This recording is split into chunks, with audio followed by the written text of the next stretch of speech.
Pois é, eu acho inclusive esse caso bem pior do que o caso do Gabigol. Acho que é bem mais Opa! Pior? grave, Que é bem pior. isso? Porque, afinal, mais uma vez, eu já falei no último programa, eu entendo todo o ódio e movimentação que teve o caso do Gabigol. Não é o ideal, mas ele estava ali na casa dele, num churrasco, e foi fotografado. O caso do Abel, o Abel assinou um contrato com outro time, não comunicou o Palmeiras, aparentemente, porque a gente vai lembrar, no dia 8 de dezembro, o Palmeiras soltou uma nota que fez uma reunião com o Abel Ferreira, que o trabalho dele continuava e que o Abel não manifestou que tinha nenhuma outra proposta, ou seja, a diretoria do Palmeiras não sabia disso, pelo menos publicamente deixou claro que não sabia, a não ser que a diretoria tenha mentido no comunicado que fez, e depois de um tempo aparece essa história. Lembrando, o Abel Ferreira, como você disse, realmente, na reta final do Brasileirão, ontem eu tive até o cuidado de reler as coletivas dele, ele sempre falou, vamos ver, o calendário é muito ruim, a gente vai ver o que vai acontecer. Teve uma entrevista do Vitor Castanheira, que ele deu, que o auxiliar do Abel disse, não vou comentar especulação. O Abel também falou mais de uma vez, não vou falar sobre especulação. Mas quando o Abel se porta do jeito que ele se porta nas coletivas, cobrando transparência, cobrando profissionalismo, ele não pode fazer o que ele fez nesse sentido. Até porque o contrato que ele assinou, o pré-contrato que ele assinou e o Alçade alega, tem lá o pagamento da multa rescisória dele com o Palmeiras. A gente vai lembrar, o Abel Ferreira mais de uma vez fala assim, eu só saio dos clubes quando o meu diretor sabe, quando a gente tem um acordo, quando eu converso aqui e fica tudo acertado. A partir do momento que o Palmeiras não sabe, e no dia 8 de dezembro, eu repito, soltou esse comunicado dizendo que não sabia, o Abel Ferreira não agiu da maneira que ele sempre diz que age. Eu não estou aqui dizendo que, putz, acabou, Abel Ferreira não vai ser perdoado, Abel Ferreira perdeu o cargo de ídolo, Abel Ferreira tem que sair do Palmeiras, como muitos rivais aproveitam agora para brincar com a situação. Não é isso que eu estou dizendo. O que eu estou dizendo é, ele precisa se explicar. Nem que seja para falar, olha, eu não assinei nada, foi meu empresário que assinou, ou eu assinei, fui para lá, não gostei da estrutura, me arrependi e vou pagar agora. Então, assim, é uma situação, para mim, mais grave que a do Gabigol, porque é uma assinatura de contrato. Ele sabia o que estava fazendo, ele leu o que estava sendo proposto e assinou. E tudo bem, você pode desistir, você pode mudar de ideia, normal, isso pode acontecer.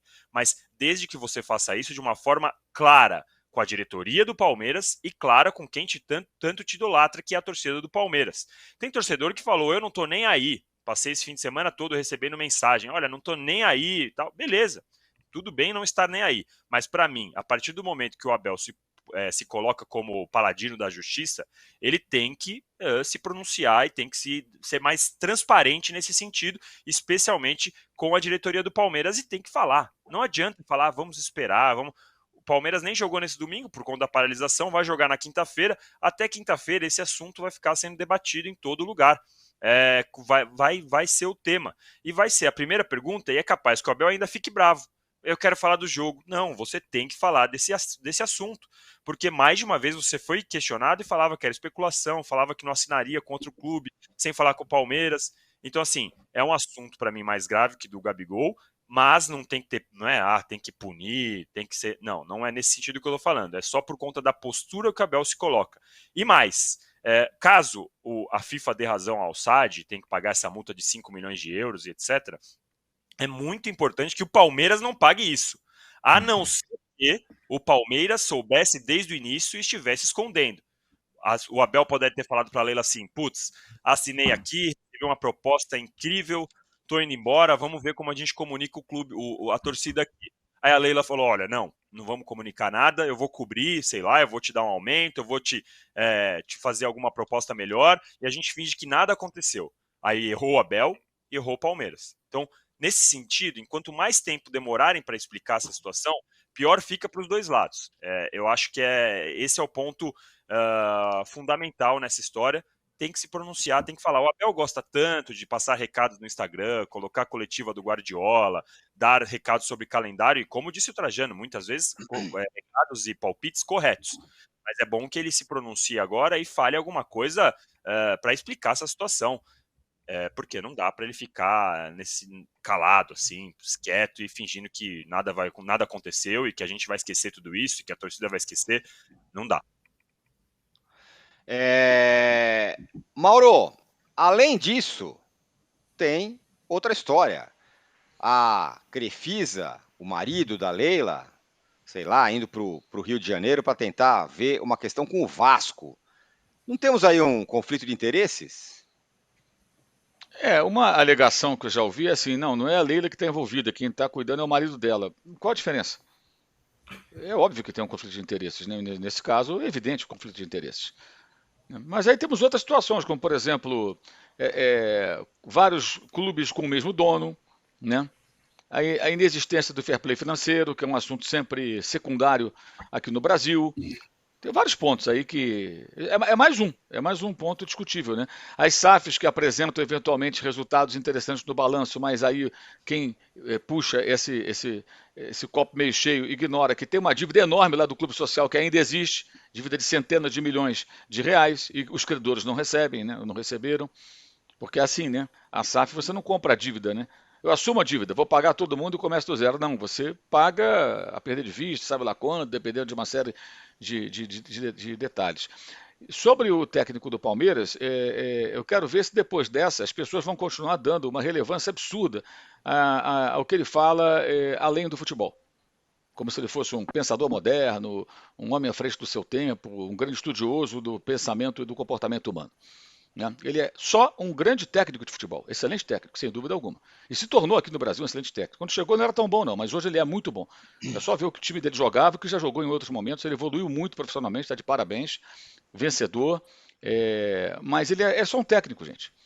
Ele não, sinceramente, eu não consigo entender por que se dá tanta importância, às vezes, a coisas que são faladas além das quatro linhas, para as quais, assim, ele é só mais uma pessoa falando, é uma opinião, apenas uma opinião. Não tem nada de tão assim, especial. E acho que esse episódio mostra que ele é uma pessoa como qualquer outra, que comete seus erros, né? Parece ter cometido um erro nesse episódio. E eu concordo com o Danilo, acho que é mais grave do que o do Gabriel. O do Gabriel ele é mais impactante porque mexe com a emoção do torcedor também. Mas se de fato ele assinou um pré-contrato com outro clube e aconteceu isso tudo aí, realmente é algo muito grave e o Palmeiras deveria ser mais transparente, até porque o Palmeiras muitas vezes cobra isso. Lembra quando houve a questão lá do patrocínio do Corinthians? Ah, quero ver se é isso tudo mesmo, não é e tal. De fato, parece que não era isso tudo, tinha razão. Então está na hora, passando da hora até do Palmeiras também mostrar o que de fato foi acertado entre o profissional e o clube quando da renovação de contrato e o que vai ser feito agora, né? Aqui o Rafael Labate fala, punição já! Abel, 10 anos sem poder trocar de clube. Ele deve ser palmeirense. Isso que dá um pouco a medida. Isso dá um pouco da medida do momento, né? Do Gabigol e do Abel. A torcida do Palmeiras tá nem aí, não, tudo bem. Paga a multa e vamos em frente, estamos ganhando e tudo mais. Ó, nossa enquete, Trajano, quem você acha que tá na frente? Ui, rapaz, tá na frente o Gabigol. Acertou na mosca.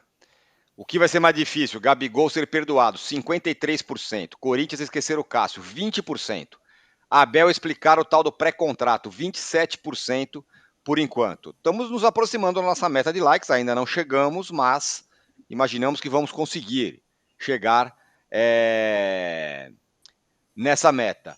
Ô, Arnaldo, aconteceu o seguinte, hein? Faltando uma semana para a temporada começar, nosso Dorival Júnior falou assim, valeu aí, obrigado, tô indo pra seleção, tá? Tchau, obrigado, tá tudo ótimo aqui, vocês ficam aí com o Carpini que eu tô indo pra seleção, tchau. Foi embora. Não contente, ele foi lá e fez a rapa na turma lá da estatística, não, vem pra seleção, vem todo mundo pra cá. Tentou levar até o Muricy. O Muricy falou, não, eu vou ficar por aqui, tá tudo bem. Ficou o Muricy. Agora ele vai lá e convoca uma galera aí, convocou o Rafael também, goleiro do São Paulo, que vai desfalcar o time nessa data FIFA. Nada mais previsível, né? Aliás, até porque o presidente do São Paulo é chefe da delegação na Copa América e recebeu o Dorival no jogo com o Barcelona. Não sei se você viu, Tino. Sim. Com pompas, honras, etc. Quando foi informado que o Rafael seria convocado. Teve aquele com o Scott. Então, São Paulo sabe desde a quinta-feira que o Rafael seria convocado pela lesão do Ederson. Essa situação, né, é o que a gente fala. Sempre quando tem a discussão de convocar jogadores que atuam no Brasil com as competições em andamento.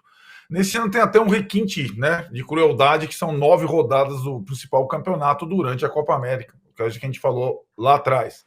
E falávamos também que os clubes não tem como evitar que outras seleções convoquem jogadores argentinos, equatorianos, uruguaios, bolivianos para a Copa América, para essa disputa. Agora, também já perdi a ilusão de que um treinador da seleção brasileira tenha esse bom senso, digamos que seja essa palavra, né, de, numa situação dessa, preservar ao máximo os clubes brasileiros, porque afinal o campeonato vai estar em andamento. O requinte dessa história é sempre, o Palmeiras já viveu isso numa outra proporção, é a questão do terceiro goleiro, que é o caso do Rafael. O terceiro goleiro vai para uma competição normalmente para ajudar o treinamento, arrumar a barreira, dar água para o goleiro titular, bater palma no banco, tal, né? Então o terceiro goleiro numa competição ele não faz porcaria nenhuma, sinceramente.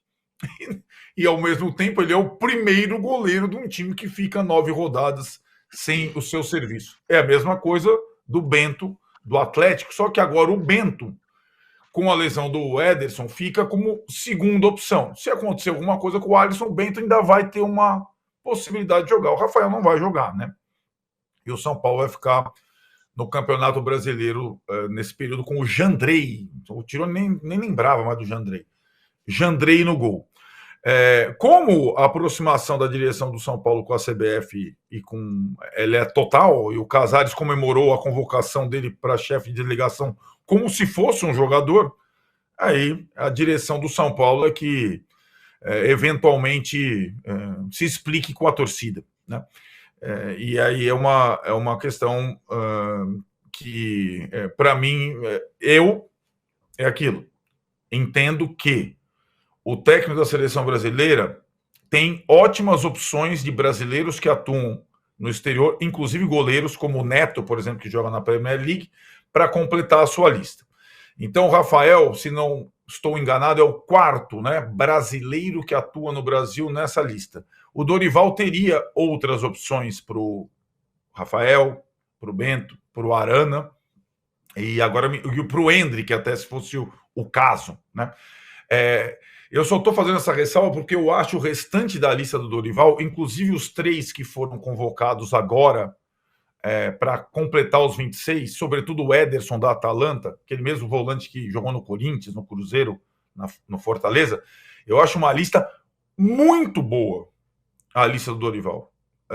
Renovada, mais jovem, atenta ao que está acontecendo na temporada europeia que está terminando, e tem esse asterisco dos brasileiros que atuam por aqui, né? Essa reclamação aí da torcida e não das diretorias sobre os brasileiros convocados. Mas a lista, Tirone, eu tenho que admitir, é boa. É a melhor dos últimos tempos. E eu acho que ele tem ótimas condições, Rafael à parte, Arana à parte, de fazer uma seleção das melhores dos últimos tempos nessa disputa da Copa América aí, que vai concorrer com o Brasileirão. Trajano, faltam 300 likes apenas para atingirmos a nossa meta de Está resolvido, está resolvido. Eu só queria fazer uma observação aqui. Fala aí, não é xenofobia, não é nada, não leve por esse lado. Mas me causa muita estranheza a toda hora de embarcar um técnico português aqui. É o sexto no Campeonato Brasileiro. É o sexto. Álvaro Pacheco.